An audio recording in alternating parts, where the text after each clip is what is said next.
Miserable Comforters by Zoraida Velez-Delgado. I will teach you about the power of God. The ways of the Almighty I will not conceal. You have all seen this yourselves. Why then this meaningless talk? Job 27, verses 11 through 12.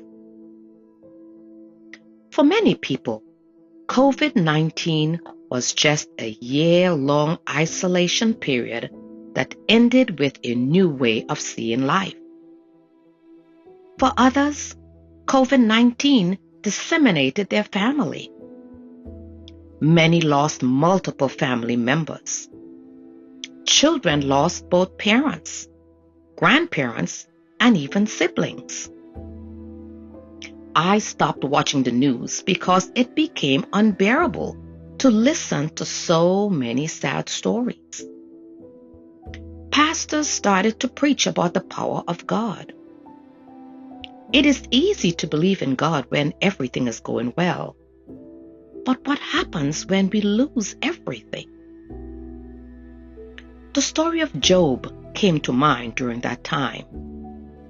Like many people across the world, Job lost his family, fortune, and health.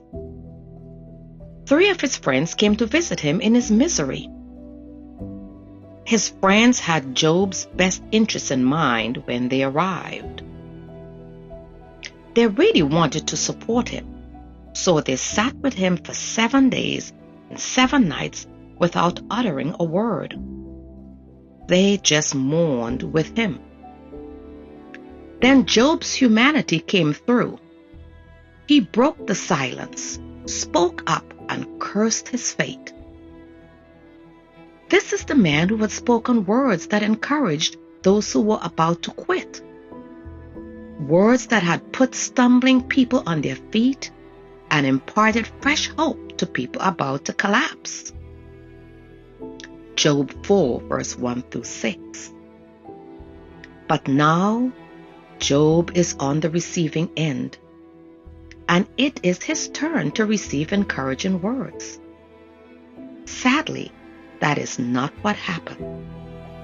In fact, in chapter 16, Job calls his friends a bunch of miserable comforters. Ouch! Have you ever been a miserable comforter? Asking Job if he had done something deserving of his misery was not comforting. These were not asked to judge Job. They were supposed to comfort him. Job responds that no matter what has happened to him, as long as I draw breath, and for as long as God breathes life into me, I refuse to say one word that isn't true. I refuse to confess to any charge that's false. There is no way I'll ever agree to your accusations. I'll not deny my integrity, even if it costs me my life. Wow! God's power had not left Job. If death was looking for Job, it was going to find him by God's presence. I wonder how many COVID patients had to face judgment from their friends for getting sick. How many went to rest in spiritual pain because they were surrounded by miserable comforters? Can we take a moment to reflect on our own comforting style?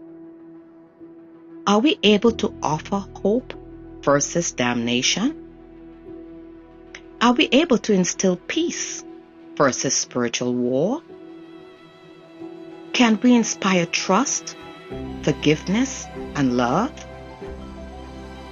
After all, we all serve a mighty God, and we can trust with all of our hearts one that whispers in our ears, "Be still and know that I am God."